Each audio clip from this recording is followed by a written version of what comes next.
As mayor of the city of Des Moines, I want to thank everybody for coming and listening to what's going on in and around our city. I want to acknowledge our two city council members that are here, and I don't see anybody else but Christine Hensley and Linda Westergaard. Thank you both for coming and for your service to this city. It's interesting when you think about city and what our responsibilities are, and people used to call Iowa sort of this flyover place. And every single day, no matter what happens, when you get up, whether it's snowing out or it's raining out, you have certain expectations that you can get to and from work and you're going to be safe. You're going to have great places to go and things to do. You're going to have a public works department that's going to take care of the sewers and the streets and the sidewalks, and you don't have to think about it. You, for those of you who bike and walk, we try to improve our trails and our connections so that people can actually go from neighborhoods, connect to a trail, even get to the middle of the city, go to work, and then get home safely, and in many cases, especially if they use the trail system, they can do it without even having to be on a street. Sometimes the connectivity to get exactly from your house to the trails is the only place where you have to be overly careful and make sure that we as drivers and bicyclists and runners, we all work together and sort of have heads-up knowledge. But all that sort of stuff that happens is part of what makes this city great. It's a great place to live, a great place to play, a great place to raise a family, and quite frankly, we've been acknowledged for it. Our economy in this city is booming. Our building permits last year were $750 million, and of that, 116 million of that $750 million was an increase over the year before, and that year before was a record year as well. So it just, more and more things are happening in and around this city that's making it better. And keep in mind, in terms of infrastructure, streets and sewer and all the other things that we don't want to think about or look at, the city spent over the past 5 years, $433 million in trying to improve and update and put in new infrastructure in and around our city. We've had steady population growth. You know, there was a period of time 10, 20 years ago when Des Moines had sunk below 200,000 and was closer to 190,000, and now the estimated population is going to be somewhat over, for 2016, somewhat over 210,000. So we're seeing really important growth in and around the city. And part of the reason for that, I think, is a lot of the awards that the city gets. And a lot of those awards are as a result not only of the work that we do at the city, but all the work that you do in your neighborhoods and in your businesses, and that we work together collectively to make great things happen. And let me quickly read a couple of these. We are one of the best places where millennials are buying homes around the country. We're number 2 best affordable place to live in the United States. We're one of 15. There's been some publications that have pulled this out and looked at farmers markets. They say there are 15 incredible farmers markets, and Des Moines has been named as one of those. And quite frankly, I think we're number 1. But that's I hope that media is listening, because we've got a great farmers market and been growing it. We're the number 7 hippest mid-sized city in America. We're the number 1 city for the middle class. We're the number 11 best place to live in the United States of America. We're the number 4 best mid-sized city to make a living, and we're in the top 10 best cities to live and work. And the lists just keep going on and on. And a great deal of that, I'd like to, and for our elected leaders, we'd like to take full and complete responsibility and tell you that that's why it's happening, and we did all the work. but quite frankly, we've got a great staff and a great city manager, and I'd like to bring Scott Sanders up here now and let him go into some of the detail of what we've been doing with our budget, with our dollars, how it's affected growing patterns, and maybe some of the great things that we have in mind. And not only that, but keep in mind, we've got a great bond rating. We are at the top of our class there. We've got a great fund balance, and Scott will go into a lot of these details. But this city is financially responsible. We have been for many, many years, and otherwise we wouldn't have the level of bond rating and acceptance in the financial community that we do if it wasn't managed in a superior way. So let me introduce to all of you Scott Sanders, our city manager.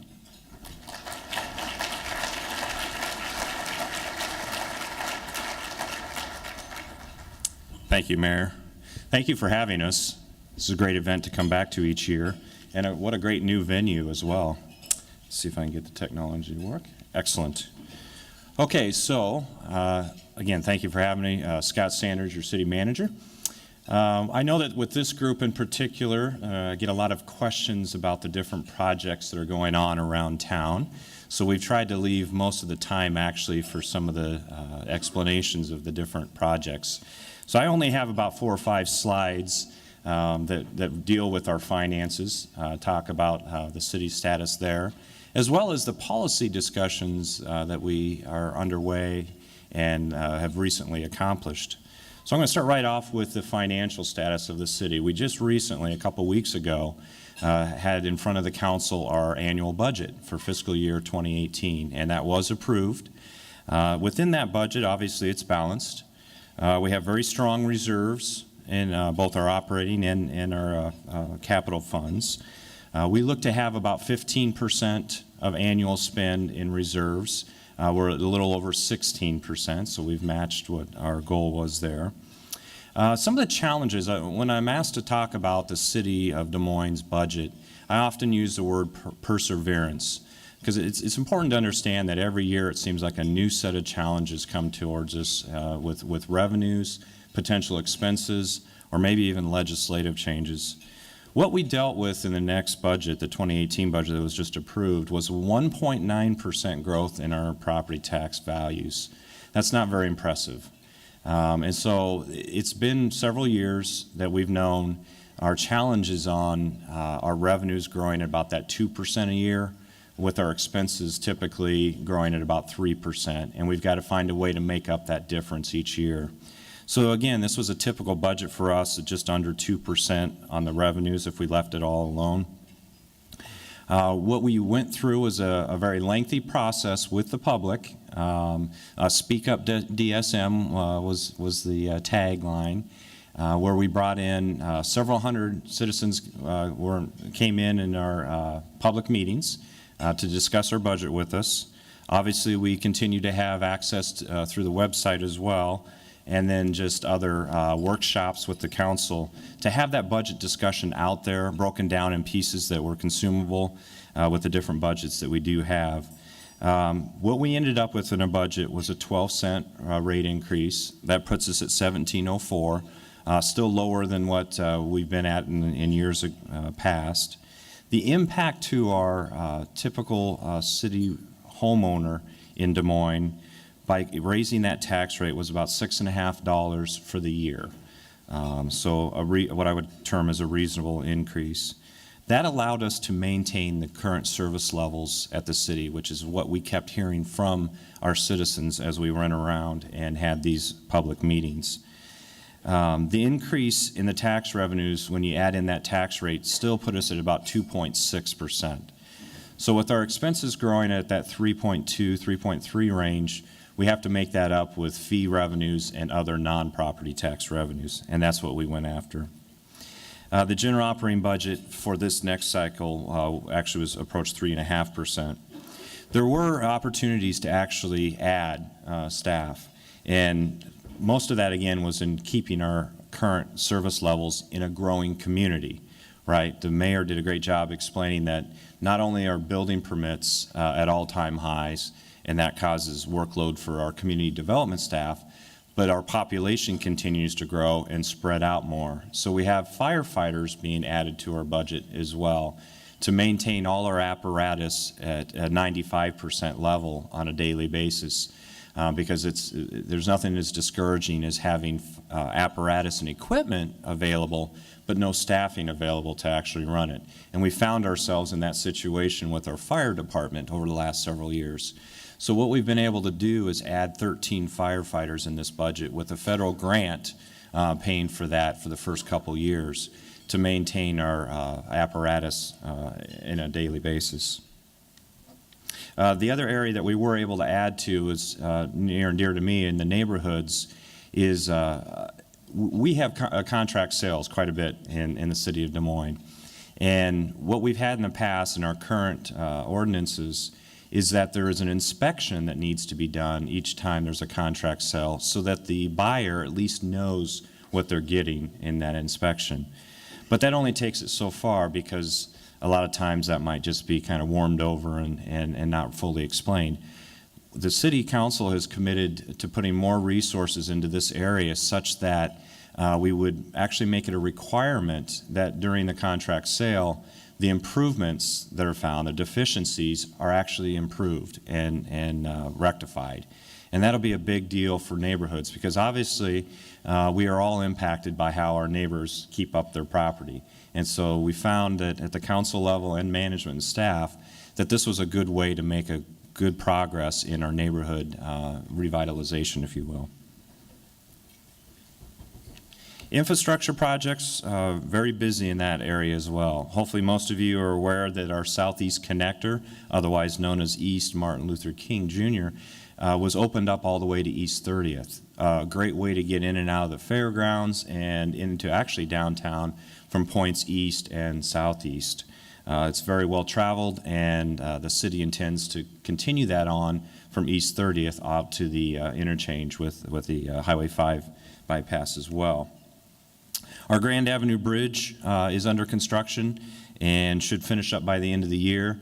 You're going to see a few projects here jumping kind of on down, with City Hall renovations also being completed by the end of 2017. All of these projects, the Grand Avenue, the parking garage, and City Hall, will be done by the end of this year. And those coincide on purpose, as you might imagine. With the City Hall employees relocated right now, we need to have parking available to us when we move back into the City Hall facility, and it'd sure be nice if Grand Avenue Bridge was reopened too for that access. So those three will get done by the end of this calendar year. The other bridges need to be addressed as well over the Des Moines River. So you'll see here I've got Court Avenue Bridge, the Locust, Southwest First, and even Scott that need to be improved. The Court Avenue, I want to make sure I get this right as well. Court Avenue is a repair, rehabilitation, but Locust will need to be a complete replacement as well. We also have Indianola Avenue that was just completed down to Army Post Road, and a Walnut Streetscape, which is opened back up as well between that 5th and 8th Street portion as well. The Walnut Street streetscape will continue on in both directions all the way to the river and further points west over time as well. This is just a very small fraction. I know that the time is limited, and again, I wanted you to hear all the updates on the economic development, but again, the mayor's mentioned literally hundreds of millions of dollars of investment in our community, in our infrastructure in just the last couple of years alone. So what about policies? We've been pretty busy at the city working with the council and even our regional partners on opportunities to collaborate in policies. That is the theme right now, and we're going to continue that on forward with several different topics. We recently completed our comprehensive plan. It was right after the luncheon last year that we were able to finish up and approve the Plan DSM comprehensive plan at the city. Our Central Iowa Code Consortium, what a great initiative this was. So all the metro area fire and building code officials got together to try and make the codes consistent, because we know that our vendors working with construction would like to see that consistency from one community to the next. And so they actually got that accomplished with a set of codes that Des Moines and, as my understanding, West Des Moines have already passed. and the other communities are taking up with their individual councils so that we have this consistent building code and fire code. What a great advancement that is. It also opens up the doors for other collaboration. So kudos to all the suburbs working with us on that. Our abatement schedules were approved a while back, but they actually became implemented with the 1/1/17 values that we'll all start to hear about as through March and through the rest of this spring. They will be applicable to the next budget cycle, not the one we just approved. Strategic communications plan, there was another update on that just yesterday, actually, at the council meeting. Policies such as noise ordinances have been updated. We're looking at several others. Another collaborative opportunity, we've had Section 8 discussions with the suburbs. That's the funding through the federal government for housing, rental vouchers. That's something that the city has run for a lot of years. But at this point, the federal funding has dropped to a level where there needs to be a local subsidy.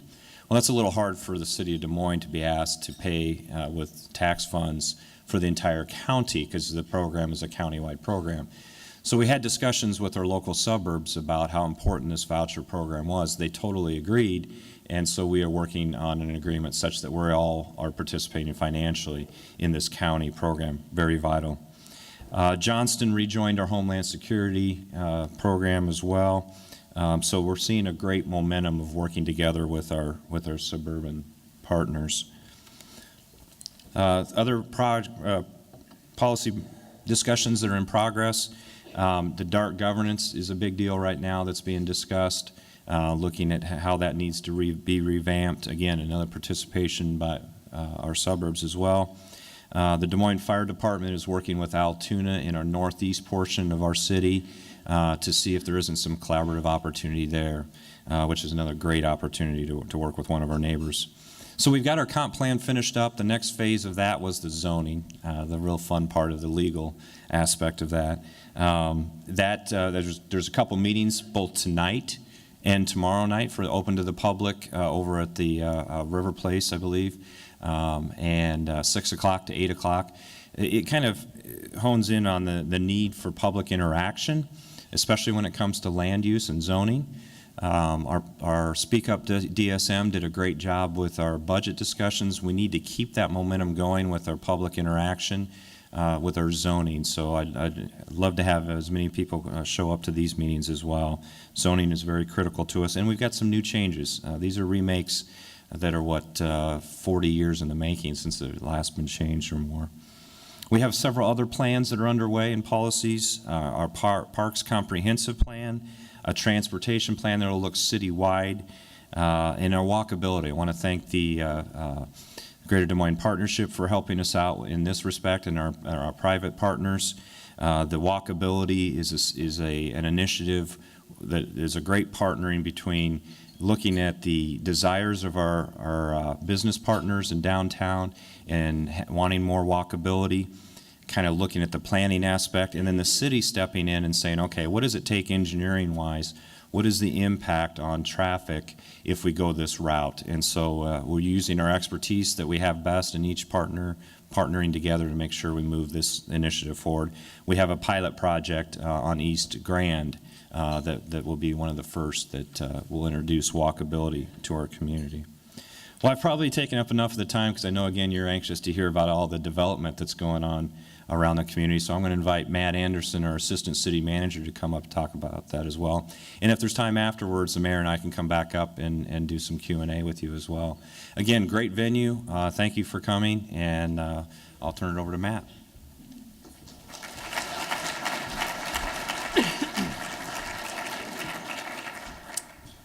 Thank you for having me. This is I think the second or third year in a row I've got to be a part of this. I really like this group. I generally do a lot of smaller breakfast club and lunch club presentations, so this is a unique opportunity for me. What Scott went through is kind of like your lunch. That was the meat and potatoes of city government. That's you don't have a strong, healthy, functioning city without all the things that Scott just went through. I'm your dessert and drink tickets. So this is going to be, this is a lot more fun. These are the shiny pictures everybody likes to see and talk about. These are the kind of front page of the business section of the paper type stuff. So real quickly, a few trends. 2016, as Scott mentioned, was a record year for building permits for us. Also, in those building permits was a record in new dwelling units, over 1,600 dwelling units. That's citywide, not just downtown. Downtown's a real focus for us from a housing standpoint. It's our fastest growing neighborhood. It's probably the fastest growing neighborhood in the state. We've got 2,300 units in the pipeline, 3,300 in the pipeline. About 2,300 are going to come online and be occupied this year. So if you kind of put that 2,300 number in perspective, figure over 3,000 new residents. In the course of 12 months, we're going to add more residents than are in our downtown than are in most cities in Iowa, most towns in Iowa. So it's a big impact. The other thing worth noting, particularly as we talk about downtown development, but this holds true for around the metro actually, is that we're really clicking on all cylinders, all segments of the real estate market right now. Not just housing, office markets coming back, hotel, hospitality, retail, warehouse. So I haven't been able to stand up here and say that at different periods in our growth. So it's really nice to have such a well-rounded, diverse growth going on right now. So we've had a nice repopulation of a lot of our vacant office space. That's generally, that vacant space, kind of that second, third generation space has been really suppressing office rents. So getting that repopulated, either converting into housing development or hotels or repopulated as office space has been a nice trend that's really starting to pick up in the last couple months. Our economic development office has been working with 3 large downtown employers. At one point we thought we'd probably lose 2 of them to the suburbs, and in the last few weeks we've kept all 3 downtown. So that's a big trend. We didn't used to have that type of measurement of success. Other trends, we're picking up development in our business parks, not just in our downtown, but in our neighborhood corridors and commercial centers. You start to see the success of downtown radiating out of downtown on Ingersoll, Southwest 9th, up the Indianola corridor, places where we hadn't seen a lot of development. Now you're starting to see that radiate outward. Also, we're starting to finally get an uptick in single-family home subdivisions. That's always been where Des Moines has lagged the suburbs, but with recently annexed areas in the northeast and southeast, we're starting to see an increase in single-family homes.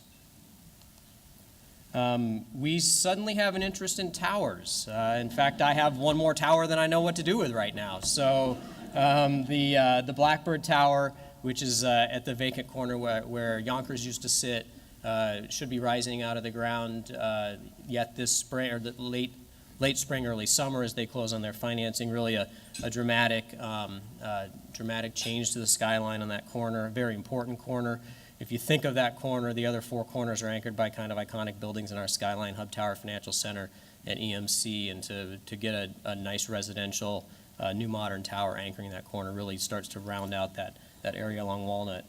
The 5th, this is the Mandelbaum proposal, mixed use, really an exciting project that kind of fills that bridge between the central business district and the entertainment district really nicely, with the theater on one end and residential on the other, and a parking garage sandwiched in between.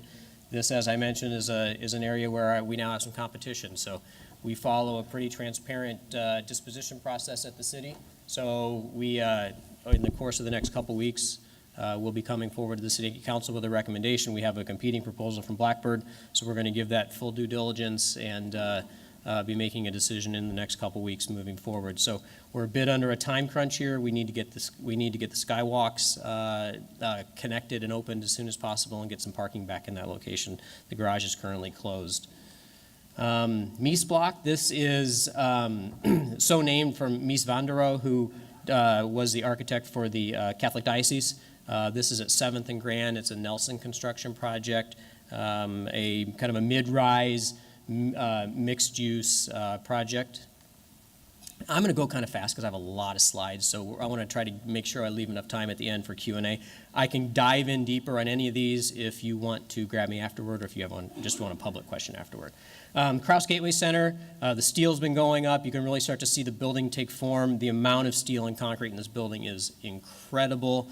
If you talk to people in the construction or architecture industry, and many of you are, this is really a museum quality building and will really set the bar. I don't think we'll see an office building built to this spec probably in my generation, or at least my time at the city.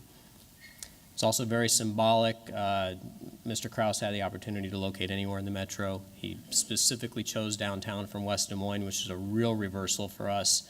We had, over the course of the early 2000s, lost a lot of particularly smaller, mid-sized firms to the suburbs, and that trend, we're kind of following the national trend that's coming back of companies wanting to relocate downtown.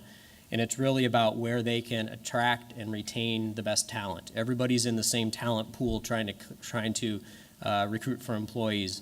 And you can either do it in an anonymous suburban office park, but Mr. Kraus realized it's going to be easier to do when you are when you're located downtown, across from a world-class sculpture garden, and the chance, as he says, for collisions. So you have the opportunity for your employees to not just sit in their cubicle all day, take a half-hour lunch at their desk and then go home, but it's the opportunity for your employees to have a more depth and breadth of their experience when they come to work. It's not just about going and sitting at their cubicle. They're out having those collisions with other colleagues. They're bumping into an old high school friend at the coffee shop down the street, and they're collaborating, and they're really experiencing what downtown has to offer. We've got a lot going on in the downtown core. The Wilkins building, which is the west half of the Yonkers building that houses the tea room, will be open later this spring. R&T Lofts also earlier this summer. That's the old Register building, and the Equitable building is now open. So 3 historic rehabs. Also in the downtown core, the Midland building has been purchased and is proposed for hotel development. The Griffin building, currently an office building, proposed for residential redevelopment. And the Clemens building, which is where Bubba is, they're nearly done with their residential renovation. Continuing in the downtown core, we have kind of a diversity of projects. 14th and Walnut, 7th and Grand, the Maxwell, formerly known as Dwell. We talked earlier with the hotel owner talking about local ownership and buy local, and it's a big benefit that we have such a strong crop of local developers. There's a number of them on this slide, but we're also seeing, because of the attractiveness of Des Moines, a lot of out-of-state developers coming into Des Moines, which has added some diversity to the product mix and to the development experience that we have. So it's added a really and given us some firepower to get a lot of projects done in a quick amount of time, as you see as I'm flipping through them. Downtown Court Avenue projects, the signature one has been the Hy-Vee. Opened just a few weeks ago. Everything I'm hearing, they're surpassing expectations, and it's really brought a fun energy to downtown that I think when a lot of us heard that there was going to be a Hy-Vee downtown, we kind of scratched our head and really didn't know what that meant. We just kind of pictured a smaller suburban Hy-Vee, but it is truly a new model by Hy-Vee, and we couldn't be more excited. You've got a lot going on south of MLK. It's still in that Court Avenue district with the Harbach Lofts, their historic rehab, and the Confluence on 3rd, which is opening their first phase very soon. Polk County Courts. The building in your upper right, who would have thought that used to be a J.C. Penney? It's just OPN Architects did a wonderful job with that building. And then the new criminal court building, which is going to replace what was the Polk County Jail. If you've driven by it, they've taken it down to about the first floor or 2 of framing, and then a historic rehab of the historic federal courthouse. North of downtown has seen a fair amount of development start to pick up, and it's an area that I would keep your eye on.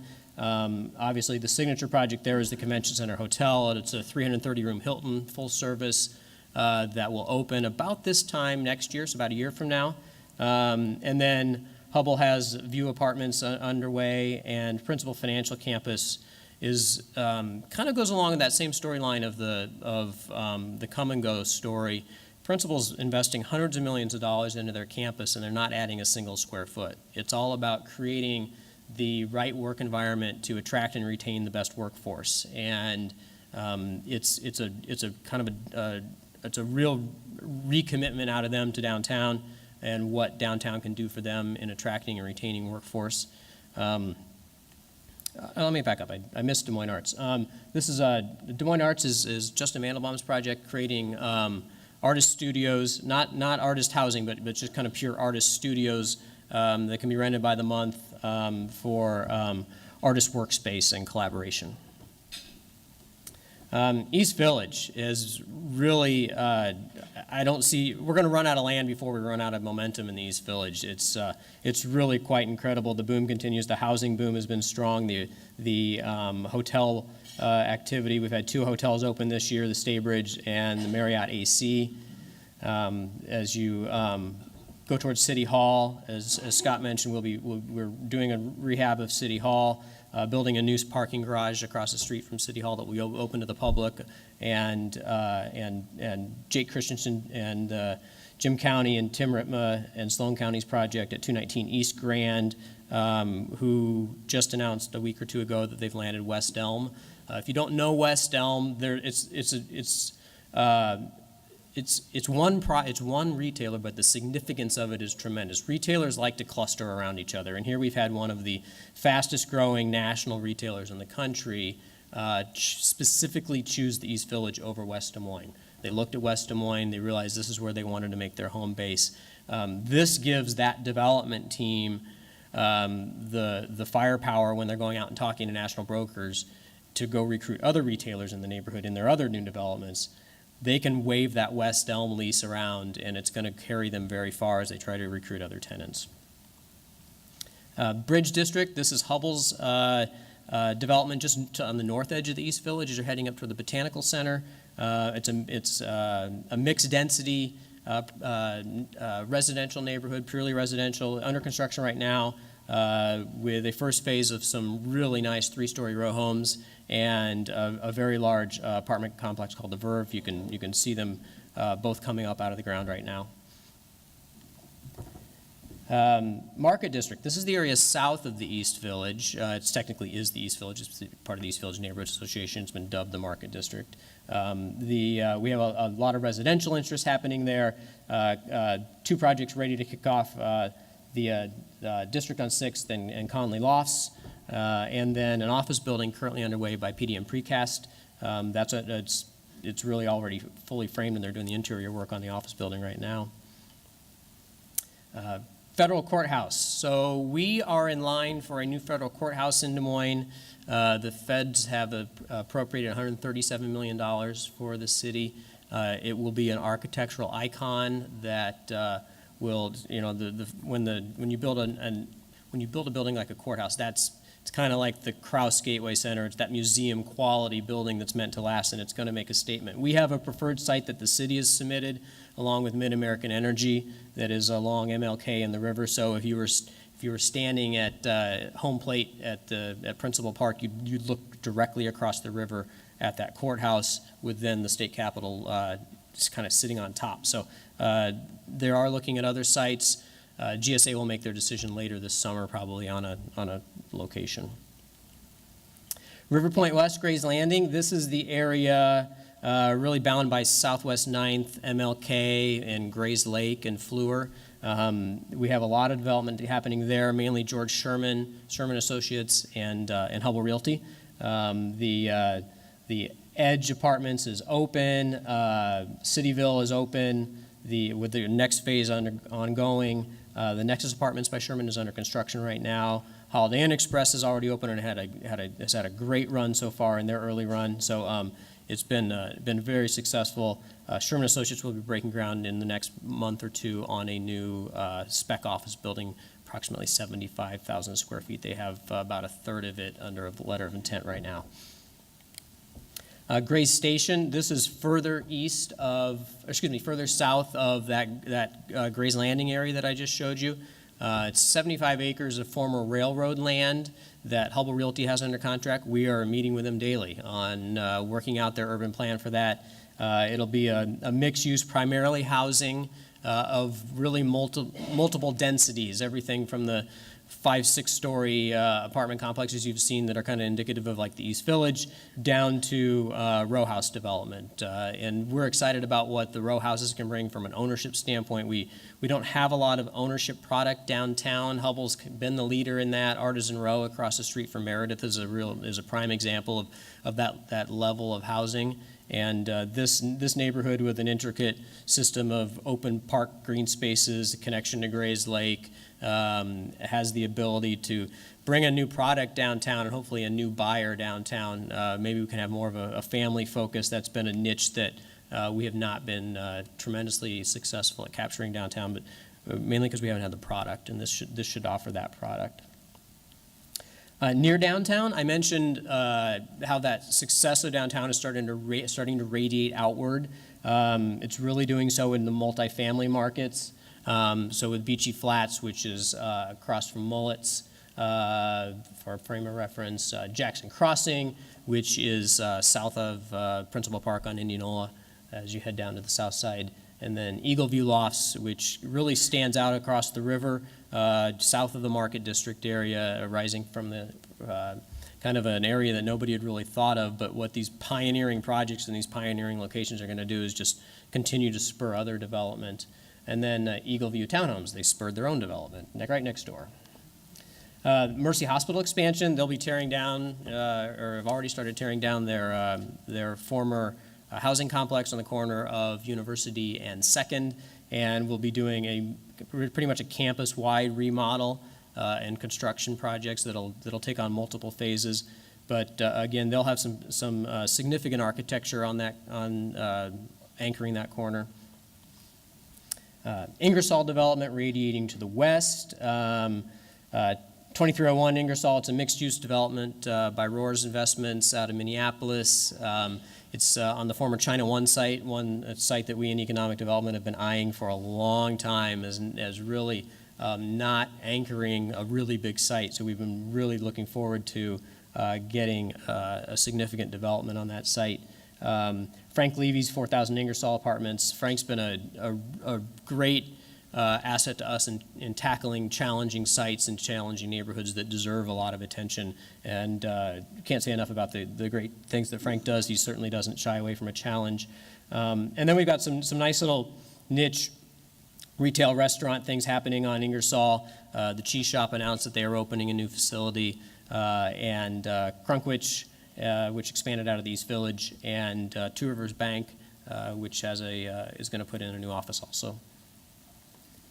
Drake neighborhood, finally getting some renewed interest in Drake, which is great news for us. I think it's a neighborhood that's on the cusp, and I think you're going to see a lot of great projects come out of there. NDC, Neighborhood Development Corporation, has been very active partnering with the university.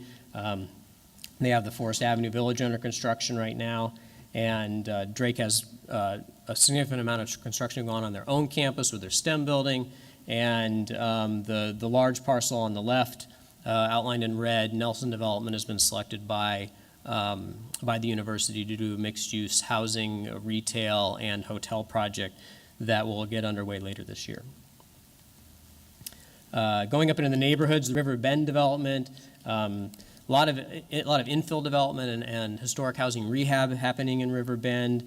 Also Brickstones and 6th Avenue Row Homes, two really nice projects that are just under construction in River Bend. Fleur Drive, we have a significant amount of kind of that accessory retail development happening on Fleur, and a new Fairway grocery store, and announced last night a new Courtyard by Marriott, also on Fleur. Southridge Mall development. The Southridge Mall, if you don't know its footprint very well, it has a significant amount of excess land surrounding the mall. So we've been working with the Coppolas on repurposing some of that land and putting it to use. Housing has been the primary product. So there's new housing proposed south of the mall, and then along the west edge of the mall, a new senior housing project. We've seen an uptick in some industrial projects in downtown Des Moines, or excuse me, in Des Moines. Des Moines Cold Storage has a very large new facility underway on the far east side of Des Moines in the Agri-Emergent Technology Park. EP2's expansion on the south side, and then Chemin Industries with their multiple buildings, the research facility and their corporate headquarters just off the southeast connector. Right across the street, the Des Moines Airport Terminal, really exciting project for us. It's a big economic development engine. It was not something that we in economic development talk about or tout a lot, but having a strong, healthy new airport terminal is a very strong economic development asset. And it's going to take a heavy lift. It's going to take a long time, but they have a good team in place, and I think we feel very confident that they can pull it off. Municipal Service Center Phase 2. This is our project, a city project.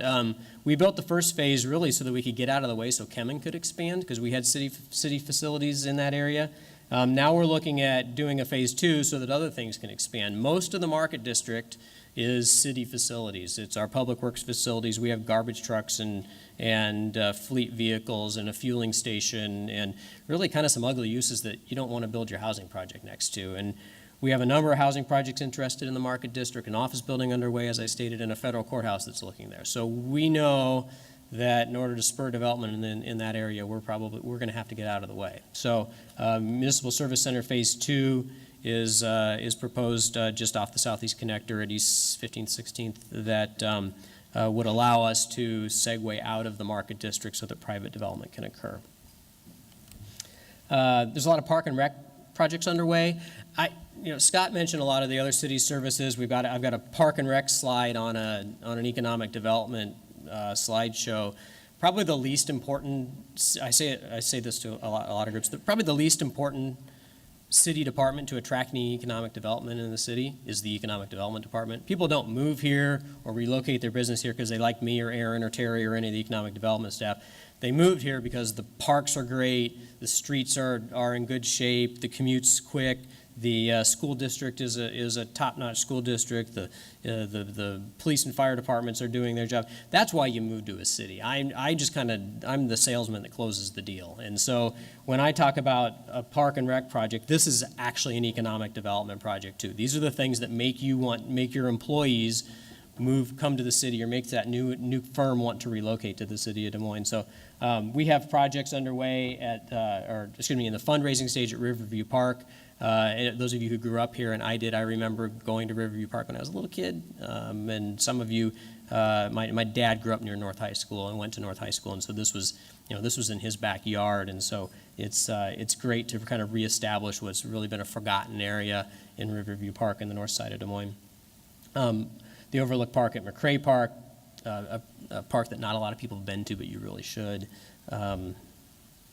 The 6th Avenue streetscape on the upper left, 42nd Street streetscape, and the Southwest 9th corridor plan. Streetscapes have been widely popular in Des Moines. The two signature ones are probably the East Village and Ingersoll, and you can see what it's done for those areas. Beaverdale was the last one to be completed, really cleaned up that area. And you can go to any level of streetscape. East Village and Ingersoll are kind of at that real intricate end of a streetscape, and you can go anywhere in between. And so we try to piggyback those on with infrastructure improvements. So when we have sewer projects going on in an area or something, we kind of bring in that piece of it. And we're also looking at streetscapes on other corridors like East 30th Street near the fairgrounds. More 6th Avenue, top left, and 42nd Street, Southwest 9th on the right. Walnut Streetscape. This was, Walnut had really been forgotten since it was a transit corridor with DART. When DART pulled out, we really didn't have a plan in place for it. We got together with all of the businesses up and down that corridor, really to create a unified vision for what people wanted to see. And led by Downtown Community Alliance and the partnership who led that discussion. And this was a unique situation where we had, as I had mentioned before, you can go on different ends of the spectrum on a streetscape, to just kind of a utilitarian, clean it up and put a couple benches down, to really activating your streetscape. And the business owners wanted to take it to that next level. And this was a 50-50 cost share between the city and the business owners up and down that block. We did three blocks from 8th to 5th, with plans to connect all the way from the river to 10th. Scott mentioned the downtown bridges. We have one after another. We will be replacing bridges downtown, about one every year, year and a half. Starting with Grand will be open later this year, and then we'll start in with Locust next year.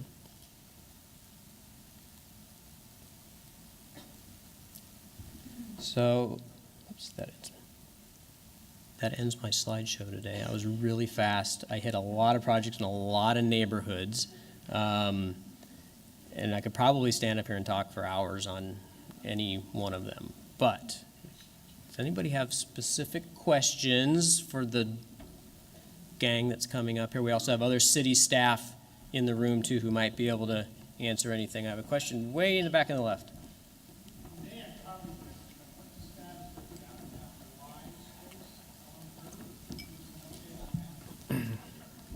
Yeah, so the question was, what's the status of the downtown riverfront Y, the former Y?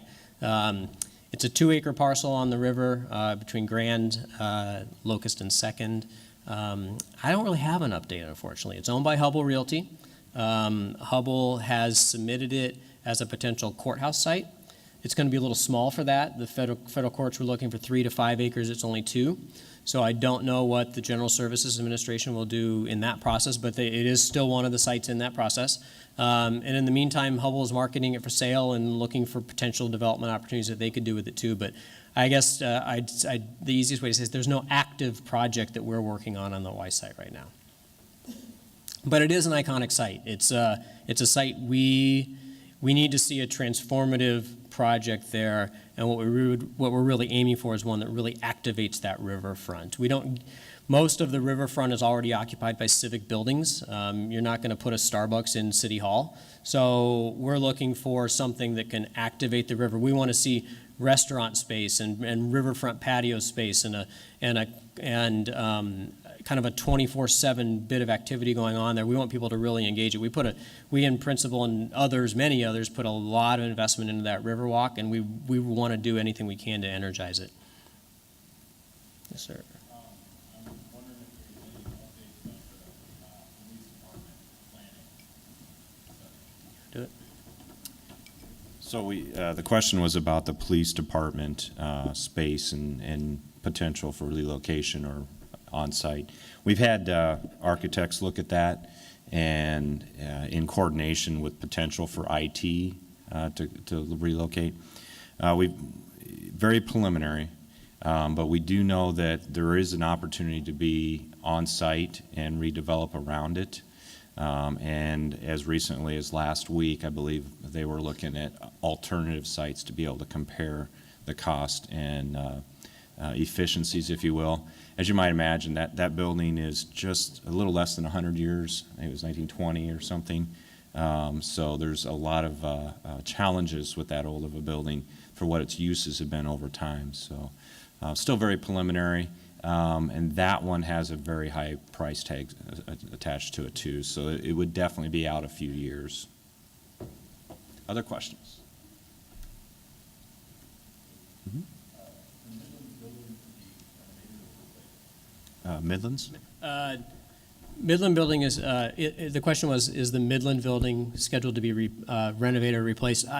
We have not talked to that new owner, at least I have not, but it is scheduled to be renovated. It would not be demolished.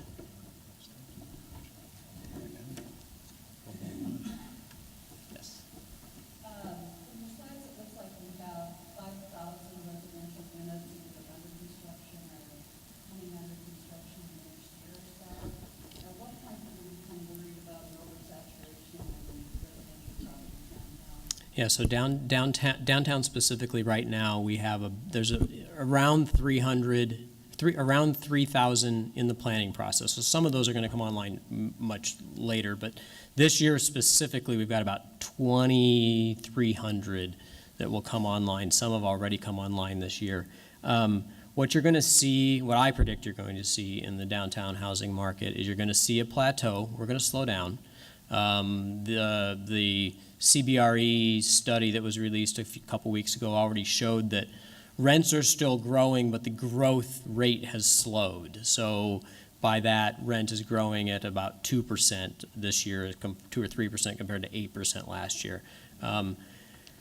We have a rental market that downtown that's still only running about 3% vacancy. That's actually not a very healthy vacant. If you're a landlord, you're pretty happy with that. But from a market standpoint, you want to be somewhere closer to that 7, 8%, maybe 5% on the high. You want some movement in your market. You want people, you want someone who comes to town. What was happening last year is if you wanted to rent an apartment downtown, you had to tour it, and you had to lease it the exact same moment, because if you left and went around and toured a couple others, when you came back in a couple of days, that unit was going to be gone. That's not a very healthy rental market. You need a little bit of breathing room in the rental market. So I think what we're going to do is we're going to build ourselves in that breathing room, and then we're going to plateau and probably take a breath. You won't see, I'd be very surprised if, next year there will not be another 2,300 units that will come on the market. That's unsustainable. But I think Aaron and I were just talking about this the other day. We'll probably get into a rhythm where you've got 1,000 coming online every year. I don't know what that magic number is. Real estate markets do this in every city and in every segment of the market, whether it's industrial and warehouse and office or housing. They're very cyclical. They go up and down. There you hit a point where you have strong demand and not enough supply, and all the developers come rushing to the door and say, we need to get supply. And so they all come in with their building projects, and the next thing you know, you come back down the cycle. It's not surprising at all. It's going to happen here. It'll happen in the hotel market. We've got a lot of hotels happening. We know that you can't keep building and building and building hotels. They're going to slow down. The market will catch up. It'll regulate itself, and then you'll kind of head back up the market. So downtown housing, my long-winded answer, downtown housing, you're at the top of that plateau right now, where everybody's going to wait. The developers and their lenders and their equity investors are going to wait and see what happens. But it's not going to stop. You're going to see cool little niche products that'll happen.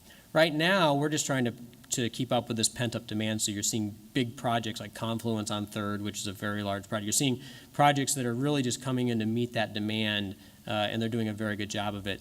Now you'll start to see developers be a little pickier. You're going to have, there's still neighborhoods that are going to be really hot. East Village will continue to lease up and be very popular. And you'll start to there'll be niche products that will stay hot in the market. Historic rehab always seems to have its own little market that stays a little insulated from the rest of the market. And and I think the hotel industry will be that way too. You'll see some niche hotel segments come in that we don't currently have much of particularly in the downtown market that'll still be successful even as the general market itself cools. There'll still be a lot of new projects.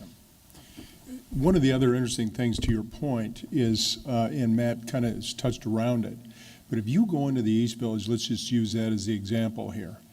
A lot of cities you go in, you see a lot of chain stores, you see all kinds of stuff going on. You go into this East Village, with the exception, I think, of Jimmy John's, you look at the retailers down there, they're all local. So we have entrepreneurs, people that are thinking of stuff, they see opportunity, they understand the growth. A lot of these national retailers weren't committed early on. And now, you go store to store, block to block, all over there. These are entrepreneurs, innovators, local business startups that I want to see them do really, really well, because it does my heart good when I see young people, local investors putting their money in being successful. And I think that part of this housing market is making that happen, because downtown is not a place like it was 15, 20 years ago, where you came downtown, you parked your car at 8 o'clock in the morning, you got back in at 5, and you went home someplace else, which was sort of the demise of downtown retailing.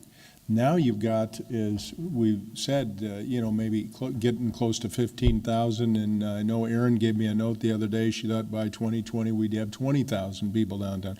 You said 18, but I'm going to give them another 2 years.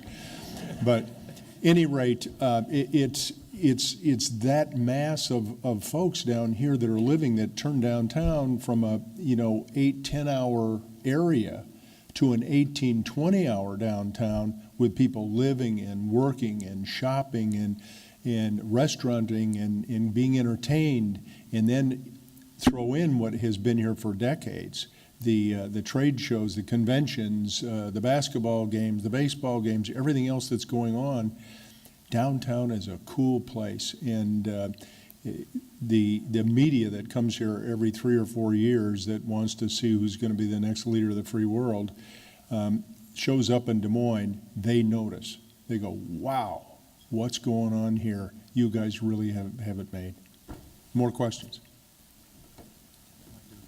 All right.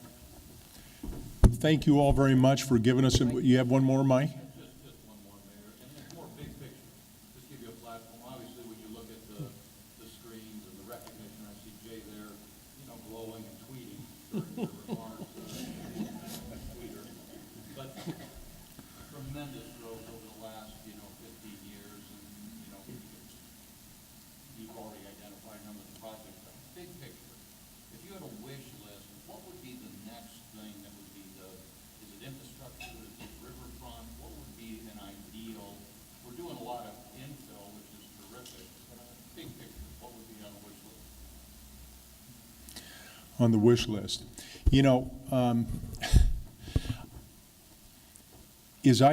As we think about it, I think we have to think big, we have to think regional, we have to think, who we are, what we are. Certainly we'd like to see more employment in and around the city of Des Moines. It appears, as we think about international business and what's going on, the sprawl that has taken place in the U.S. and around the world, at least around the world, that seems to have stopped. It seems like they're densifying in core areas, and I think we're seeing that here. So I would envision expanding, our quality of life kinds of things that continues to make this really a multimodal, hub. And so we're going to have to improve our regional public transportation. We're going to have to continue to improve our pedestrian-friendly walkability aspects. We want people to feel safe coming and going from school to shopping to public transportation, and make those corridors important and make it a little easier for public transportation to plan. Often those corridors need to be more dense, so we have to think about that. This is a fairly broad answer, and not the professionals that you've been listening to, but as I watch this, I think Des Moines has a chance to really be one of those iconic international cities, and we have made huge leaps in that direction that is being noticed by the media and all those that happen to come here for business or pleasure or just happen to drive through or fly through. But I think we have to keep moving on and thinking together in the public and private sectors to think about what Des Moines should be in the next 20, 50, 100 years to be sustainable, to be able to expand and be a place that is really a model for what 21st, 22nd century cities ought to look like. Thanks, Mike. Appreciate it very much to give us this opportunity, and we enjoy it, and it's hopefully going to become an annual experience for all of us, and hopefully we're going to have an equally good or better story to tell next year. And thank you so much for having us, and thank you everybody for coming. Is Mike, anybody want to come up and close this out, or should we just say amen? All right. Thank you all.